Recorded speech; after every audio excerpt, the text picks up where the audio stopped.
What's up, guys? I wanted to do quick here. I got the Raw review of April 7th, 2014, the Raw straight after WrestleMania.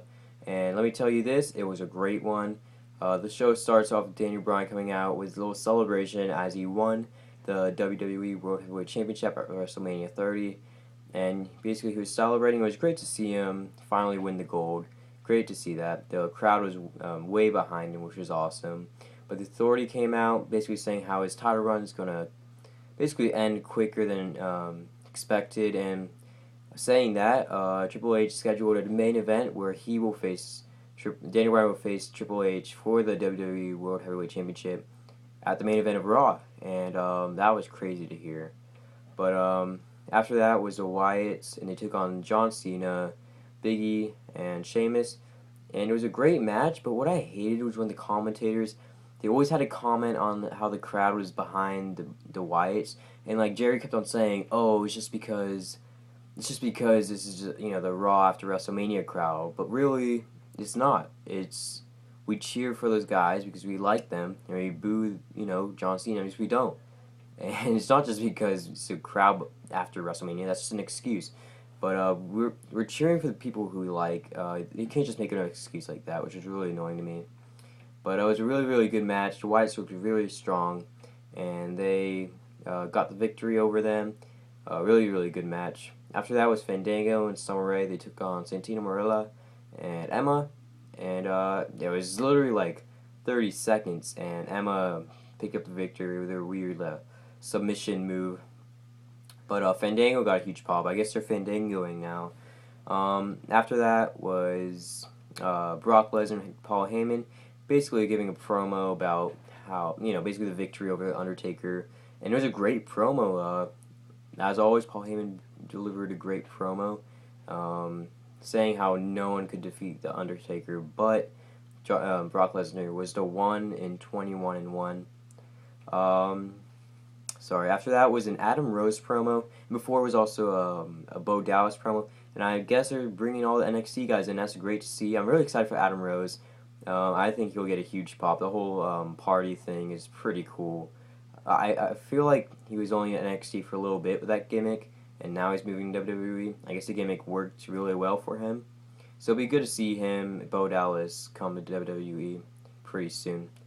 After that was Batista and Randy Orton teaming against the Usos for the Tag Team Championships, and it was really a really short match, and it ended up with a double countout as they were just beating the shit out of the Usos outside the ring as Batista bombed one of the Usos onto the steel steps, which was awesome. And I'm pretty sure this might turn into the Evolution, maybe returning with Batista, Randy Orton, Triple H teaming. Maybe they can bring Ric Flair in. They also have Kane, but it would be awesome if we could see the Evolution again. I don't know if it would be the same as before. After that, RVD returns. Great to see him back. He faced against Damian Sandow and already picked up the victory. Great to see him back. He's was gone since October, I think, and yeah, nothing new from him. I mean, same old, same old. But yeah, hopefully we get a good title run out of from him before he leaves again. After that was Rey Mysterio. He faced Bad News Barrett. Finally, Bad News Barrett performs on Raw. Oh my gosh, he got a huge pop. I mean, the whole crowd was European, mostly British, but he got a huge pop, and it's great to see him back. And he was totally enjoying how the crowd was behind him. He was doing his thing. He picked up the victory with a bull hammer against Rey Mysterio. Picked up the victory. Great to see him perform finally. Hopefully, this won't be the last of that. But yeah, after that, it was Alexander Rusev. His debut over Zack Ryder. Just a normal jobber match where Alexander Rusev won. I mean, it was too short and kind of a shitty opponent to tell if he was good or not. To wait and see for the next couple weeks. But yeah, it was a very dominant performance by Alexander Rusev. After that, Ultimate Warrior came out, gave a promo about his, same old, not really same old. He hasn't been here since 1996. But he was basically saying about his Hall of Fame induction, really. After that was AJ Lee and Tamina. They came out giving promo how AJ had the title for now 295 days straight, and how the Divas division, well, AJ Lee is the Divas division. Right after she had said that, Paige came out, another NXT star coming out to the WWE main roster. She came out basically congratulating AJ. AJ took none of that, slapped Paige, and forced her to face AJ just then for the Divas Championship. It was cool to see that match with Paige finally performing. AJ was doing a Black Widow, and Paige reversed into, I guess it was her finisher. I couldn't really see what it was. I don't know if you guys can tell me if that was her finisher or not. I can't really explain it, but she kind of slammed AJ on the ground really. Caught the 3 count, and Paige on her debut wins the Divas Championship, and this could maybe be a coincidence, that whole CM Punk thing. I mean, the crowd was chanting CM Punk to AJ. Could this be a little thing against AJ? Who knows? But hopefully they can keep this AJ Paige feud for a pretty long time, just to boost the Divas division, because the Divas division is pretty stale at the moment. After that, Hulk Hogan came out, basically introducing the Andre the Giant Battle Royale trophy to Cesaro. Cesaro came out with Zeb Coulter, and it was funny. Zeb Coulter basically took the microphone and, blah blah blah, says his own thing, and then he basically says Cesaro wouldn't have won this trophy wasn't for him being a Zeb Coulter guy, and Cesaro took the microphone and said, "I'm not a Zeb Coulter guy, I'm a Paul Heyman guy," and the crowd just popped. My jaw dropped when he said that. Next thing you know, Paul Heyman comes out walking to the ring. Oh my gosh, and Jack Swagger came out, literally attacking Cesaro, and then breaks the Andre the Giant trophy. Holy shit. I was not expecting that. I mean, kind of a disgrace to Andre. He just literally just chucked it out of the ring and just broke in thousands of pieces.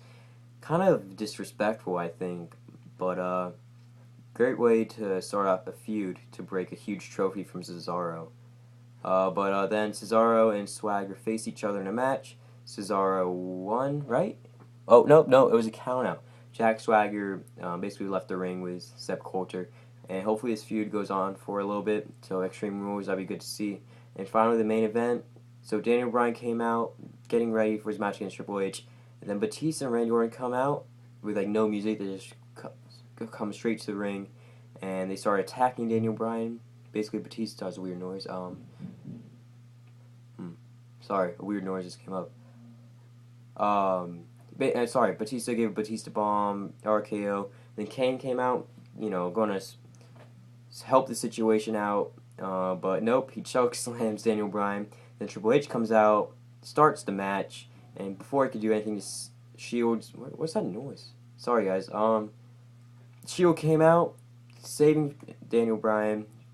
What could potentially be Triple H winning the WWE World Heavyweight Championship, and it was a huge confrontation between Batista, Orton, and Kane against Shield. They were on each side of the ring, and when they came out, Triple H was trying to stop all of this, trying to be the peacemaker, but Roman Reigns spears the hell out of Triple H, and there was a huge brawl. It ends up with the Shield and Daniel Bryan standing tall in a great Raw. This Raw couldn't have been better. I give this probably a 9.5 out of 10, I think. I mean, I really don't see anything bad about this Raw. Maybe the Fandango, Summer Rae, Santino, Emma thing could have been a bit longer. But it was a great Raw. Hope you guys like this video. Leave a thumbs up, comment, subscribe, and as always, thanks for watching.